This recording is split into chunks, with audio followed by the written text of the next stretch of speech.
Crypto dump. Markets are going crazy. Are you going crazy as well? Question everything. Trust nothing. Welcome to Debate Crypto.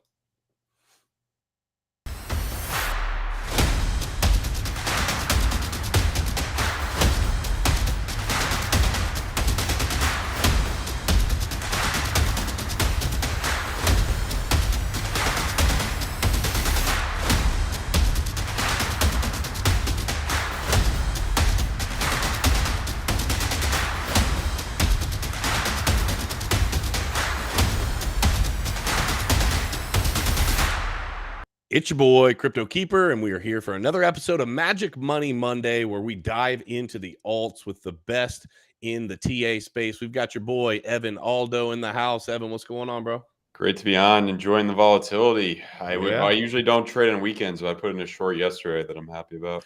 Well, I'm going to tell you guys about a little something that happened to me actually this morning here in just a second. But before we do that, let's say hello to Bill Noble. Bill, what's popping?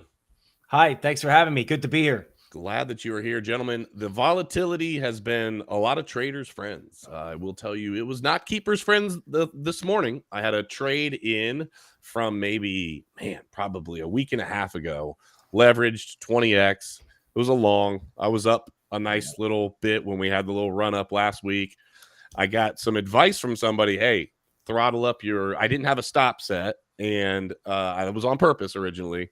And he said, hey, why don't you just set a take profit up where you're still in profit? And I wasn't home. And by the time I got back home, we had started to see a dump. So I was down again. And I'm like, I think this is going to turn back around. Looks like things are going to happen. I started looking around, talked to a few people, looked around. Okay, looked at some of the chart analysis and said, hey, this is going to turn back around. Well, fast forward to this morning. I'm getting my haircut, kind of glanced down at the price. And I said, oh, that's my liquidation point. So, got liquidated on actually a nice little chunk. So, ladies and gentlemen, setting a stop loss might be a good idea. Let me start off with that. Evan, Bill, Evan, I'll ask you first. Do you always, because a lot of people will tell you not to use a stop loss, use a stop loss. Do you do a stop loss, or do you throttle like where you take profits as it moves up? What do you do? You always have to predetermine how much you're going to lose. If it goes, if it goes in the wrong direction, I mean, you're never going to be right 100% of the time. So, I mean, you would save in fees using a stop loss rather than kind of letting it get liquidated at that point. I know some people will just do higher leverage and let it get liquidated, but I believe for most exchanges, you're better off with a stop loss. I know back in the day, even people used to set stop losses $1 above their liquidation point just to avoid the liquidation fees. So that was one technique. I think the exchanges might have kind of caught on to people abusing that. So, yeah, I mean, that's a thing there, but you should always think of it this way. It's like, how much do you want to bet that price is going to hit this point before that point? One of the biggest things that separates a profitable trader from an unprofitable trader is the profitable trader has it all predetermined out where he's going to take profits, how much he's going to lose if the trade doesn't go in the right way. You got to be prepared to lose, 2 or 3 trades in a row, which could happen all the time. I mean, even if you have a rate of a 70% or 60% win rate, you're going to be losing 2-3 trades in a row all the time. I'm pretty good now. I don't usually lose 2 or 3 trades in a row, but it does once a month, maybe once every 2 months, it will happen. Yeah. What about you, Bill? How you feel about stop losses? Okay. I do like a tiered stop system. So if I like DCA in, I DCA out. Okay. So every time I'll do a trade, I'll put a stop at a relevant point. That's if you're a long-term thinker. Yeah. Now, I can't really add much to what Evan said because he pretty much said it. The only thing I can tell you is one time I took money that was earmarked for my taxes. I put it into 2 altcoins on Uniswap, and I woke up one day and they got vaporized. Now, I eventually traded out of it and got out of most of it even, but that experience was so awful. I'm never not doing anything. I'm never doing anything that I can't get a stop in. Yeah. Ever.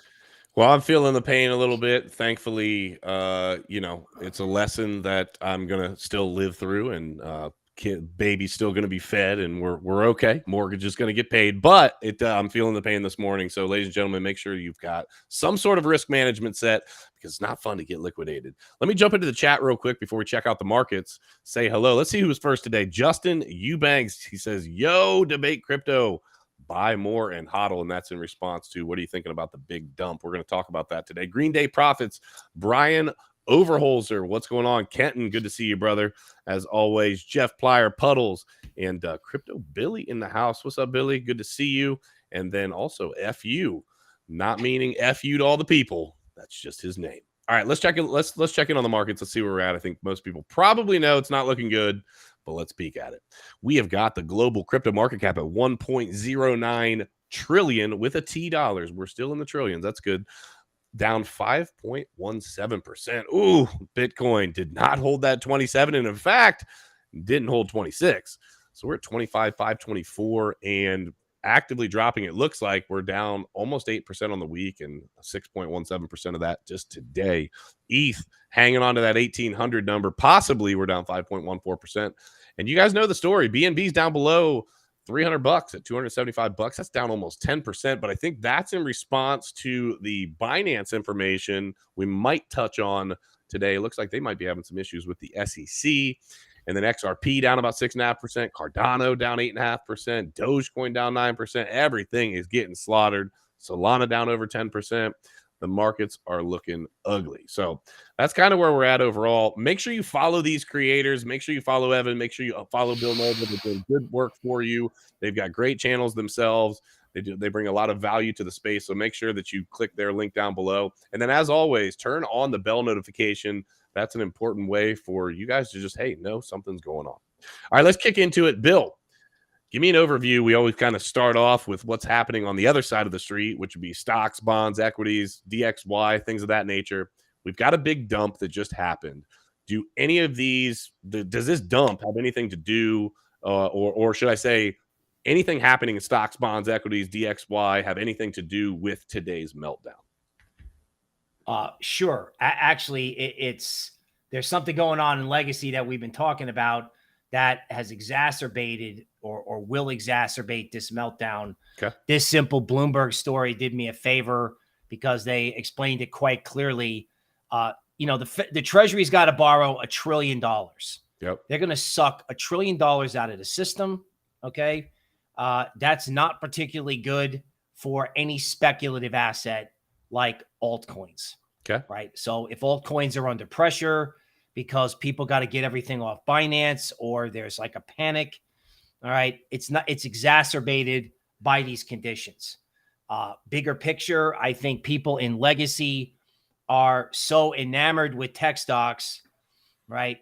And the government wants to keep it that way. So to keep it very simple, this is their one big last chance to FUD crypto before crypto dawns.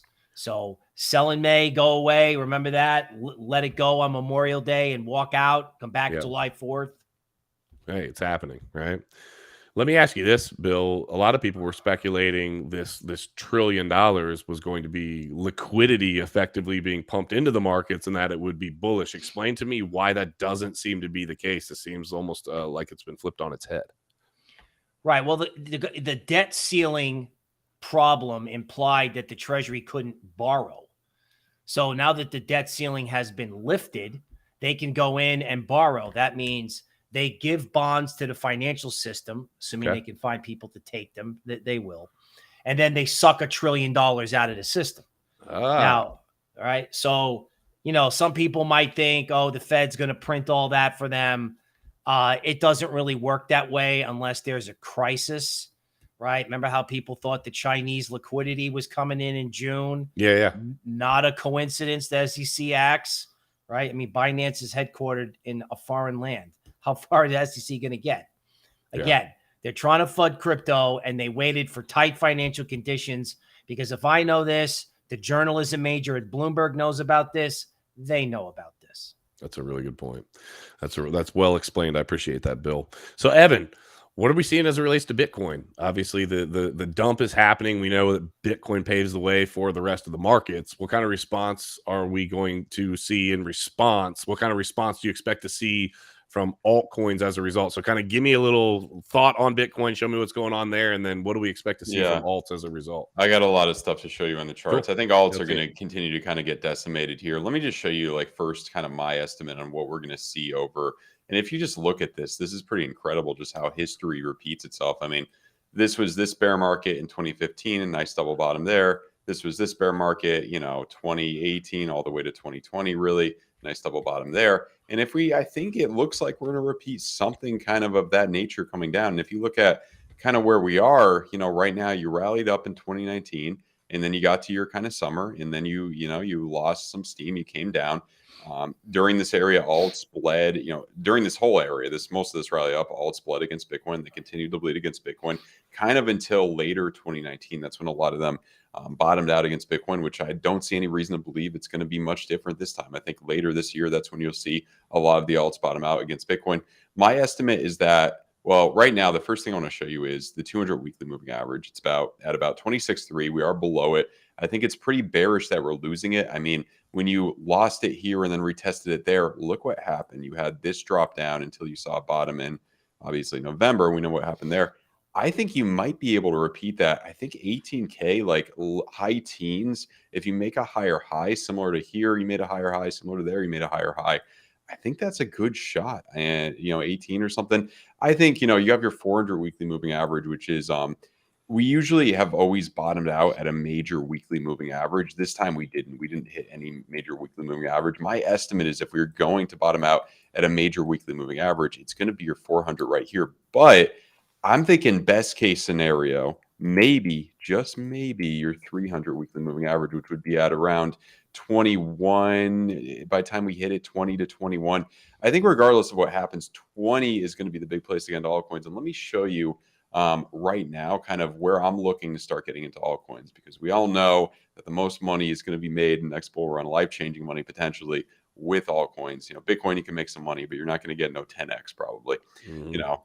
Right here, look at where we are in terms of money flow in 2019. This is Bitcoin dominance. When Bitcoin dominance rises, alts bleed against Bitcoin. So all the way through here from really September of 22, alts have bled against Bitcoin. ETH bled at least 25% against Bitcoin so far. And if we look at what we're in, looks like we're in kind of a bull pennant, I would say. If you break up there, you're going to get up to 51% for Bitcoin dominance. Right here, it was a 25% drop up. So this was when in July 2019, that was when everything rallied up. There were some meme coins, if you guys remember, that actually did pretty well in 19 too. After that, you jumped up with Bitcoin dominance, markets came down. I don't know if you're going to get up to 60%, but I do think out of this channel right here that we're breaking out of, I do think a fantastic place to start getting into altcoins is going to be around the mid 50s. My guess is we hit that towards the end of the year, do something like this with Bitcoin dominance, probably September to maybe not November. That's a long area, but September to like mid 2024 is going to be prime real estate for altcoin accumulation. If you look at ETH Bitcoin right here, I think it's a done deal. You're probably going to get down at least 0.05 here, which would be a total bleed of about 35% against Bitcoin. Worst case scenario, if things get really bloody with the SEC or whatever, with all this crap going on with that, maybe down to kind of these points. That's where ETH would maybe make a lower low. If it does, that's going to be the place to get into ETH. There's a lot going on right now and a lot of speculations for why things are happening. One of the things that I like to talk to Bill about, because it's just a totally different perspective, we talk about the moon. So talk to me, Bill, about the moon, the stars. What are they saying about the charts? I think, as I recall, I heard, and I could be wrong on this, but wasn't yesterday or today a full moon? Is that correct? Incorrect? Talk to me what's going on there. Right. It is correct. So one of the things you have to remember, about this time that we're in is that, there are certain cycles related to like both Jupiter and Pluto, which can be, certain things can expand, but they can be bubbles. And you also have a Pluto factor that's can be very destructive and revolutionary, particularly when it comes to governments, right? So I didn't make a big deal out of it, but, governments don't just roll over. They don't just go, oh, okay, everyone's going to adopt a new currency. Oh, okay, we'll just sit around and watch Rome burn. That's a good point. They were going to push back. Yeah. So normally on a full moon, at least lately, things do okay. You get maybe one final puke. At least that's the way it's been lately on full moon. I actually pulled it up on this Litecoin chart. Okay. Frequently, sometimes when Litecoin outperforms the market, I joked about it. I should have taken it more seriously. Everyone was like to the moon and beyond in Litecoin. And when Litecoin pumps and the market doesn't follow, the whole thing goes. So normally on a full moon, you get kind of a bottom in the rest of the market. But in Litecoin, sometimes you can get these nasty 3-day flushes. So if I had to bring the moon into this, or I had to bring any type of GAN analysis, I would just simply say it didn't pay to buy strength. June is a walk away month, right? And I know you're dying to buy a dip, but as Evan really just explained, just because it looks cheap because it hasn't been moving and now it's down 5%, everyone's like, oh my God, I gotta buy it. I mean, when you go to the store and something's marked down 5%, is that a compelling purchase? Depends on who you are, but no, not normally. Right, not normally, right? So if normally you get a final puke or a bottom on a full moon, it looks like these final pukes can be like, 2 or 3 candles. Like in March, it was like full moon and it was like 1, 2, 3, 4 down. So, the SEC fired the shot. Now Mr. Market has to sort it out. Like, does Binance have enough crypto if everybody pulls all their crypto out? Is some hedge fund going to get liquidated because this volatility could get out of hand? There'll be a stage 1 and a stage 2 later in June. So, July, I think, is the better seasonal GAN period. So, Bill, just briefly, for anybody that hasn't been paying attention to the news, tell me what's going on with Binance in case anyone missed it. Okay, so effectively, Binance filed an enforcement action, against, the SEC filed an enforcement action against Binance, claiming essentially that they were an unregulated exchange. They were an unregulated securities exchange.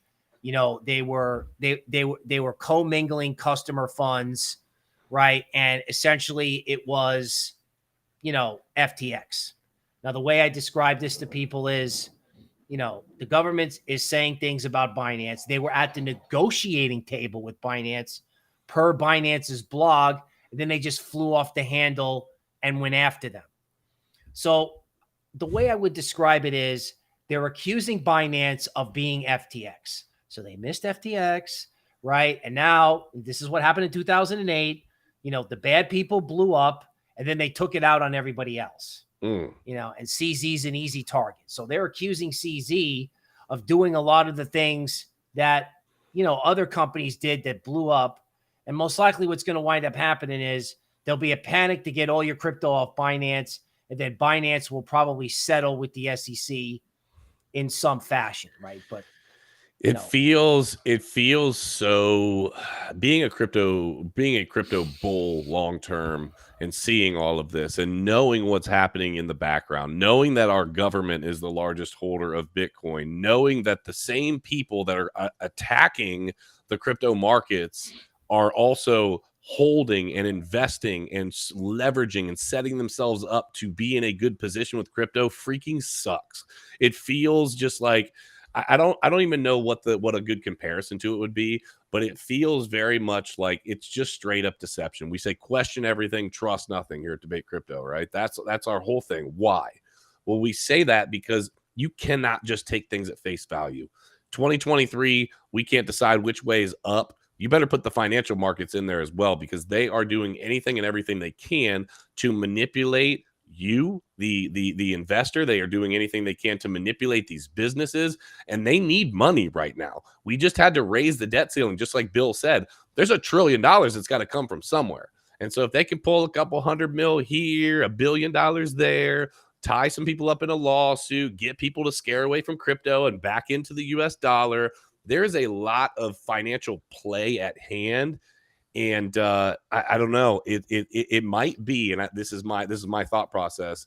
It might be, and this is not financial advice, but it's scary to buy when crypto is dumping. But this could be a really nice opportunity. Possibly, I saw Billy in the chat said, "Hey, keeper, we're gonna get ETH at $600."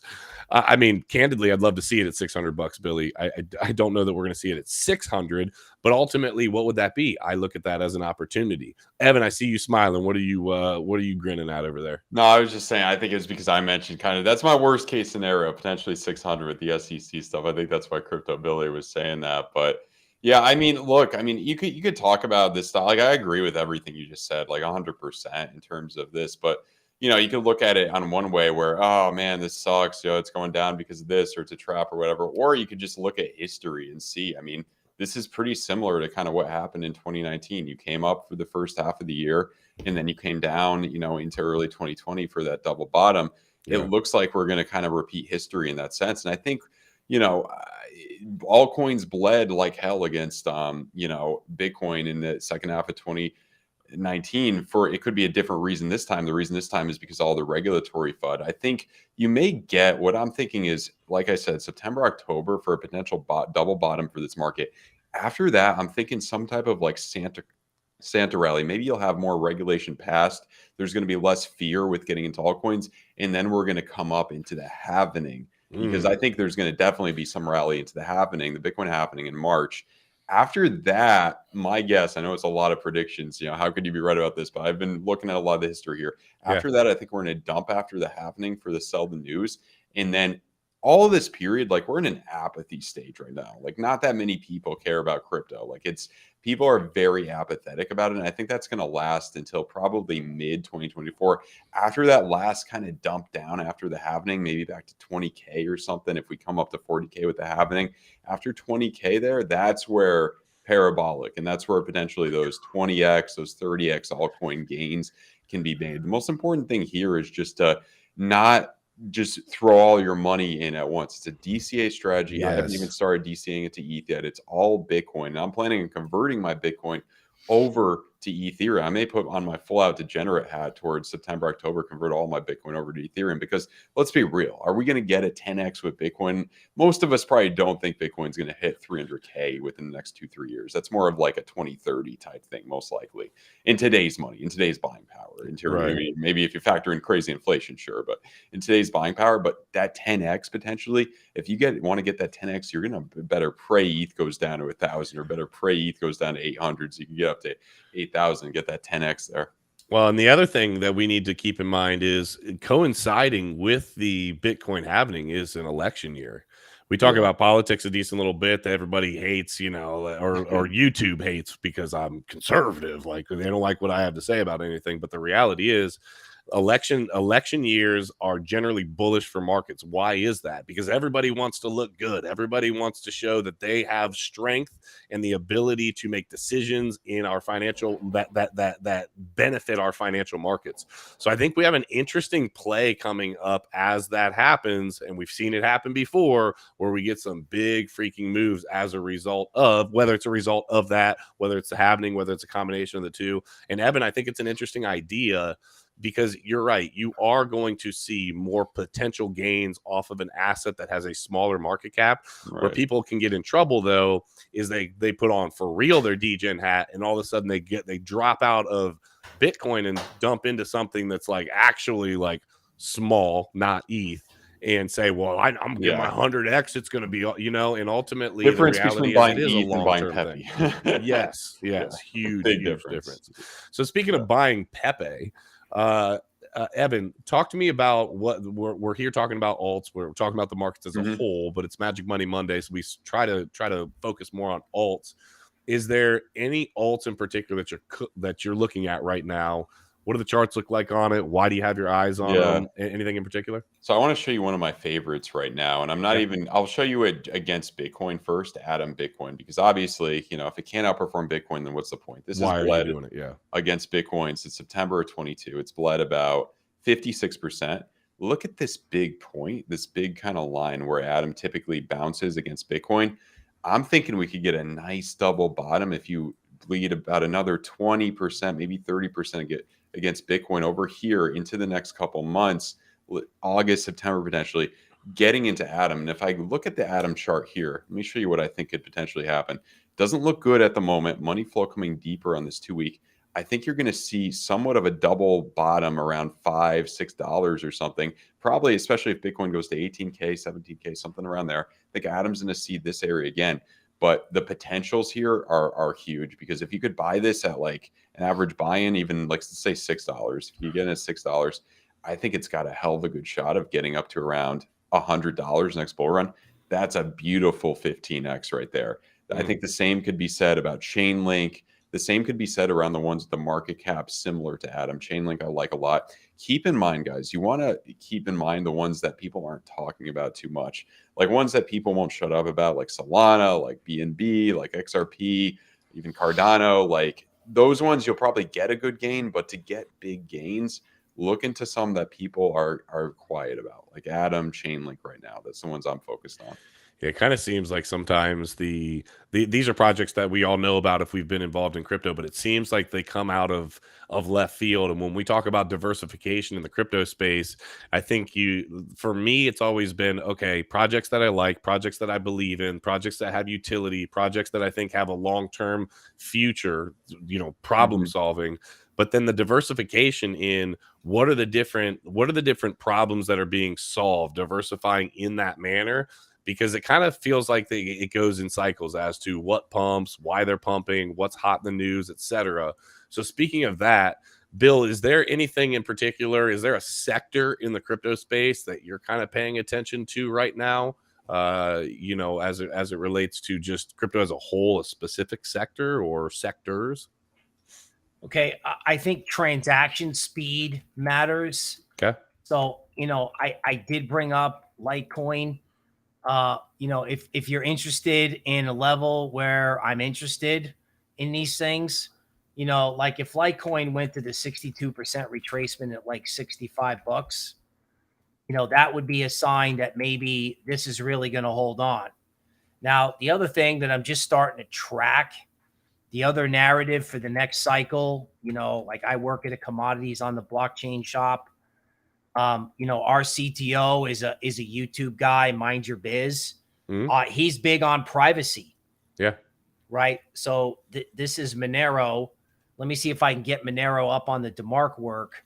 I mean, you got to start asking yourself, in an age of AI where they can already see everything you're doing as it is, I mean, privacy may matter.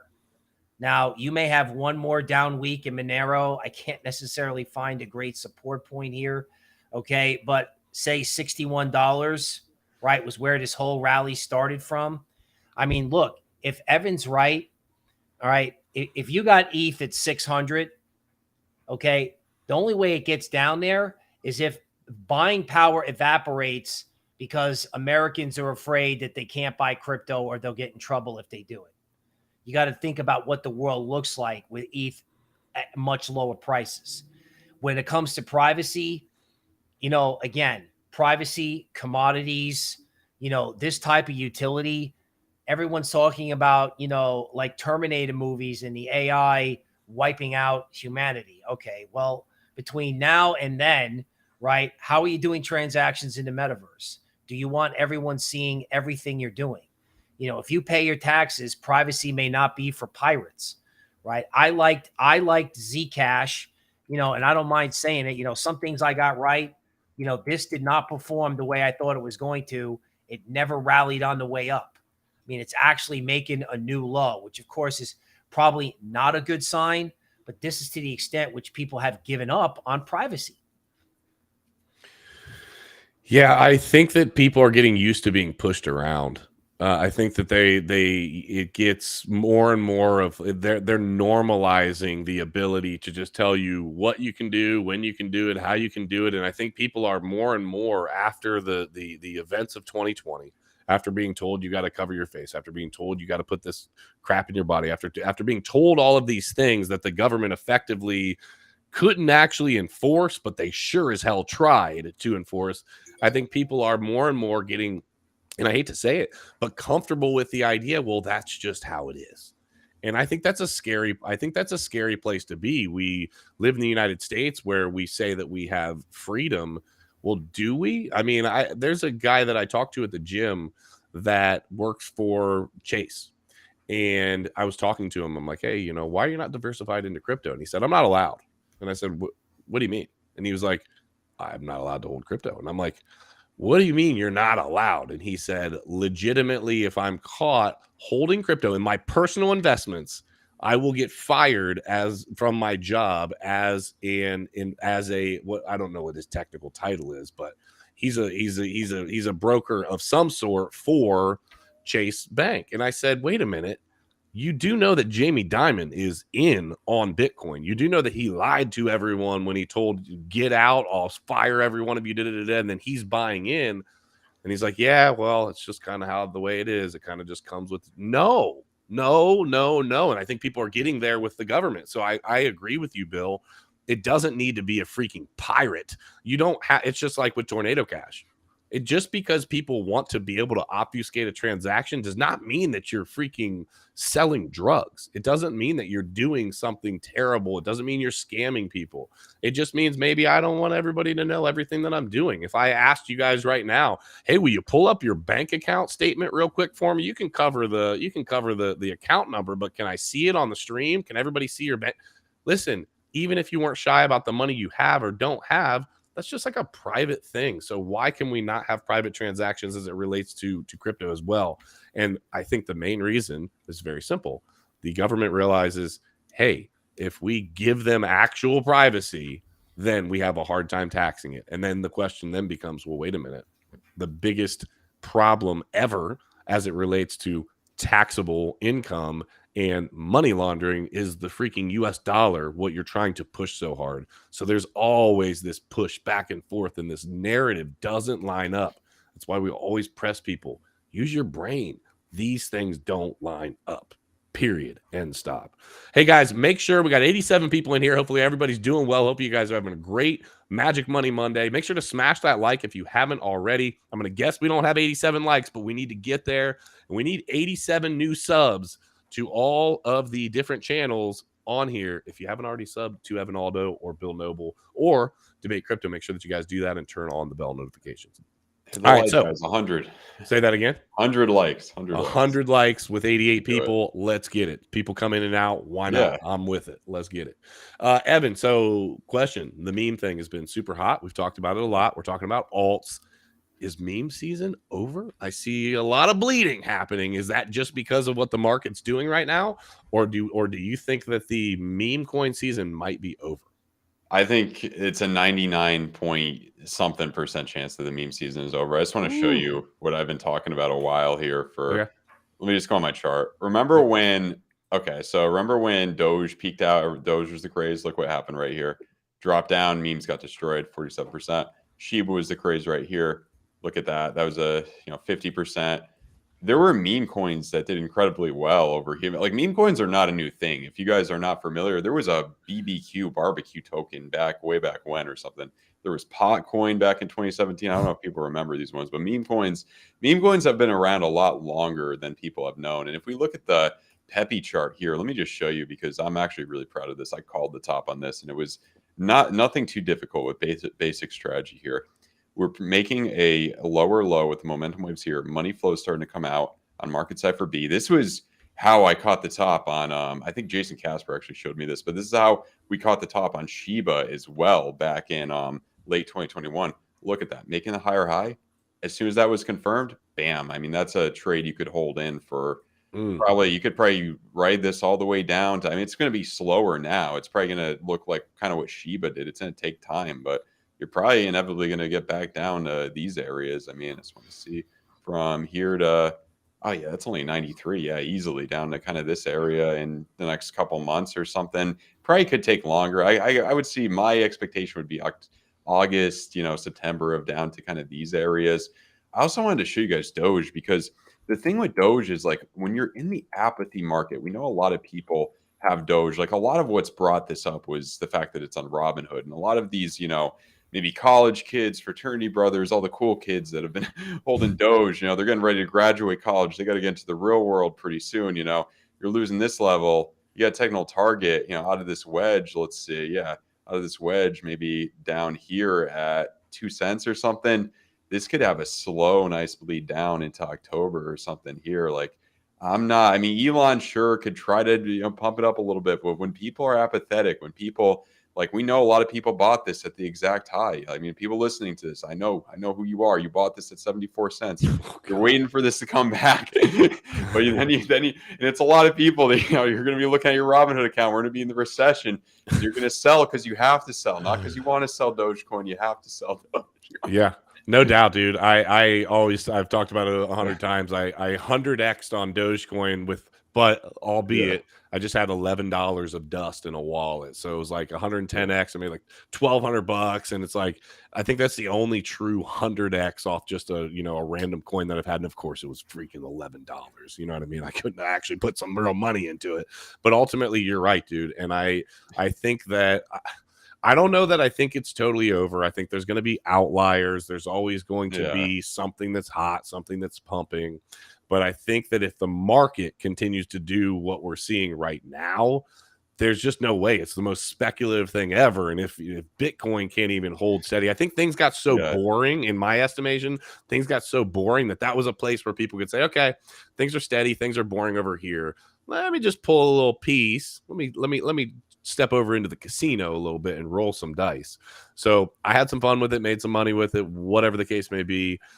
Bill, what do you think with, not specifically with meme coins, but what's your kind of sentiment on the overall alt markets right now? Are we bleeding and we're doomed for a little while, or what are you kind of projecting? Okay, well, people are waiting for the blue chips from the last cycle to come back. Coca-Cola is a blue chip. Solana is not. There's nothing wrong with Solana, but it's not a Warren Buffett play. It's not a blue chip. So people may be waiting for that stuff to come back, and they'll be selling it where you should be buying it. As Evan said, it's either going to be, with the equities debacle in October, something like that, or maybe at the end of this month. Second point. Crypto is the only market I've ever seen that has the ability to sort of like F itself, right? I mean, it's like, can you if you're a financial cop, right? So badge, weapon, whatever, suit, you're watching Pepe, you're watching Hunter coin go up 8,000%. And you're like, oh my God, we got to do something. You know what I'm saying? Who can we pick on? Okay, pick on Binance. Go after these guys. Yeah. Right. And as always, it was Ape coin at $28 right before Celsius and Voyager blew up. I think Ape coin went back down to 4. So Ape went from 10 to 28 and then turn around, oh my God, we got to get into the Ape coin metaverse. Right. So crypto did this to itself. Now that's fine because we were looking for the dip anyway. And as Evan said, Christmas is coming, right? You're going to get Christmas in Bitcoin, and you're going to get Christmas in these altcoins. Web3 is not going anywhere. The public's going to discover this, etc. But dude, it's a long-term thing. The beauty and fun with some of the meme stuff is, quick, something happens really quick, but that's also the pain that you feel when you lose. We were in a group, and a lot of people lost some money, and it got really freaking salty really quick in the group, and basically the group was devouring itself inside out. And I'm like, wait a minute, like when everybody's making money, none of this is happening. But the moment one thing goes sideways and people are losing money, now all of a sudden, the reality is, Crusader and I were talking about this, there's a winner and a loser on every trade. That's life. That's capitalism, right? There is always going to be a winner. There's always going to be a loser, and that's the world that we live in. And unfortunately, unless you are Superman of the stocks, bonds, crypto markets, you're not going to be able to win every time. And so the question then becomes, how risky are you looking to be as we look forward, knowing what's happening within our government, knowing what's happening macroeconomically, knowing where we are at? What do you believe in? Do you believe in these meme coins? Is that what you're going to believe in? Or do you believe in the ethos that is Bitcoin, that is Ethereum, that is Web3 as a whole, and projects that are actually life-changing utility that can change the way our financial structure and system works? And so the reason that I think the long-term play, though it can be boring, though it can be kind of wah, wah. Ultimately, I look at my portfolio right now versus where it was in 2017. And even with this thing dumping right now, I am significantly up. You know what I mean? And it's ultimately because I believed in it. I continue to believe in it.